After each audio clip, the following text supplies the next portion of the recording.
Hello friends, students. Log and anti log एक ऐसा topic जो क्लास टेंथ के बाद 11th और 12th में बहुत परेशान करता है। सर, लॉग और एंटी लॉग की जरूरत क्या है, रिक्वायरमेंट क्या है? शॉर्ट में एक्सप्लेन करता हूं। आपको कैलकुलेशन करनी है इस तरह की, तो आप सिंपल कर लेंगे। Sir, with calculator, without calculator we can multiply two numbers in easy way. Okay, that's good. लेकिन अब अगर मैं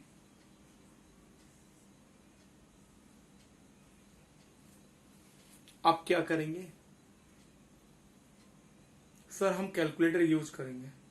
कैलकुलेटर से इतना बड़ा मल्टीप्लाई पॉसिबल नहीं है, इसीलिए इतने बड़े बड़े मल्टीप्लिकेशन को सॉल्व करने के लिए हमें लॉग की जरूरत पड़ा था। अब लॉग का एक्चुअल में यूज क्या है? लॉग फंक्शन है क्या? To solve the lengthy calculation in terms of multiplication और the exponent we use log.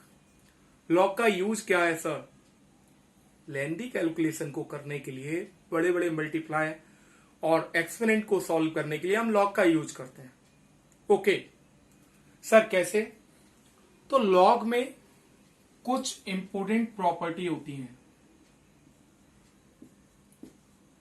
Log में अगर 2 और 3 नंबर और 4 नंबर मल्टीप्लाई में हैं तो हम इनको प्लस में लिख सकते हैं।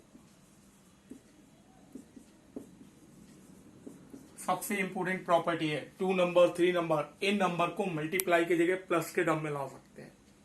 तो कैलकुलेशन आधी सॉल्व तो वैसे ही हो गई। अभी हमें इतने बड़े नंबर्स का मल्टीप्लाई करना पड़ता, अब वो प्लस में आ जाएंगे। सेकेंड प्रॉपर्टी, अगर डिवाइड में है तो हम उनको माइनस कर सकते हैं। थर्ड प्रॉपर्टी, जिसकी जरूरत जहां पर बहुत ज्यादा है, सर अगर किसी फंक्शन पे एक्सपोनेंट है तो एक्सपोनेंट आगे आ जाएगी। क्लास 12th में कैलकुलस के अंदर, डिफरेंशियल और इंटीग्रेशन के अंदर इस टर्म की जरूरत बहुत ज्यादा पड़ती है, लॉग एम एक्सपोनेंट एन। अगर हम इन दोनों का लॉग लेंगे तो सर लॉग लेने के बाद ये नंबर कुछ इस तरह आएंगे।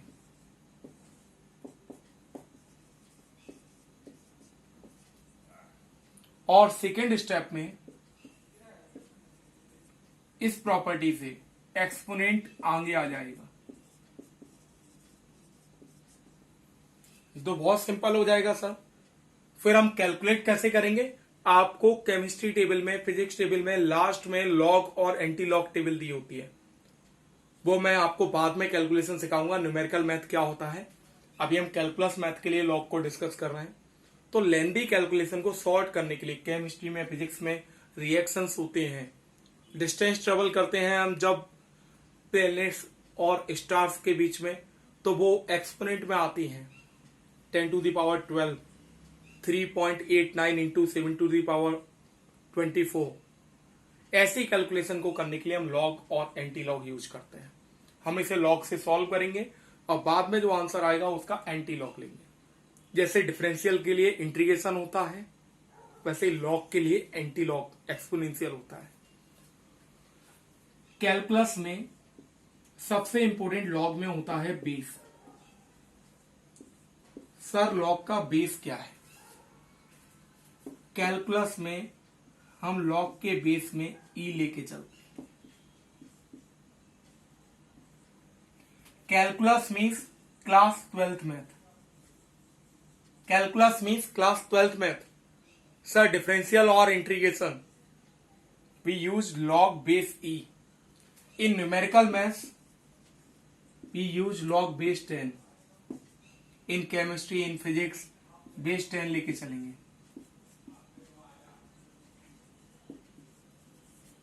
सर, बेस का बेसिक यूज क्या है? हम किसके बिहाफ पे लॉग निकाल रहे हैं, किसके रेस्पेक्ट में लॉग फाइंड कर रहे हैं? कोई एक कांस्टेंट टर्म तो होगा। एक्सपोनेंशियल ई कांस्टेंट टर्म होता है। ई क्या है? ई की एक फिक्स वैल्यू होती है, वो मैं आपको अभी एक्सप्लेन करूंगा। हमें बेस से फायदा क्या होगा सर, अगर लॉग ए बेस बी लिखा हुआ है तो फिर हम लॉग बी अपॉन लॉग ए लिख सकते हैं। इससे क्या फायदा होगा सर, हम लॉग बी कैलकुलेट करेंगे, लॉग ए कैलकुलेट करेंगे, दोनों को डिवाइड कर देंगे, कितना सिंपल हो जाएगा। तो बेस की हमें जरूरत पड़ती है, न्यूमेरिकल मैथ्स में log 10 रहता है या किसी किसी क्वेश्चन में log बेस 2 भी दे देते हैं, लेकिन कैलकुलस में हमेशा log बेस ई रहता है। अगर आप 11th या 12th के स्टूडेंट हैं, log बेस ई को log x अपॉन log ई लिखेंगे और log ई की वैल्यू 1 होती है,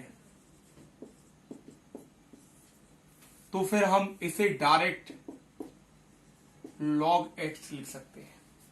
कई 12th के स्टूडेंट क्वेश्चंस करते हैं, sir log e base x दिया है, log x दिया है, ये दोनों अलग अलग कंसेप्ट है। नहीं, log e बेस x और log x एक ही बात है। हाँ, अगर log के बेस में e की जगह और कोई नंबर लिखा हुआ है या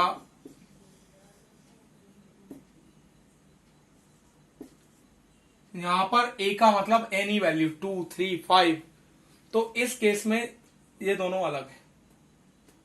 log a base x is not equal to log e base x। e constant value है, a मीन्स एनी नंबर 2, 3, 4, 5। तो सर a हमें फाइंड करना होगा, नहीं log a बेस x है तो log x upon log a लिख सकते हैं, log a कांस्टेंट होगा, log x के लिए हम इंटीग्रेट करते हैं। तो हम बेस को चेंज भी कर सकते हैं।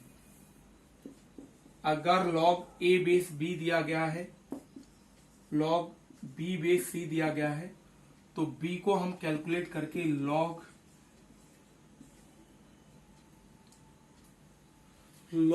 एक बहुत सिंपल और इंपॉर्टेंट टॉपिक है। अगर आपको इसके बारे में और जानना है तो हम नेक्स्ट क्लास में इसको एक्सप्लेन करेंगे।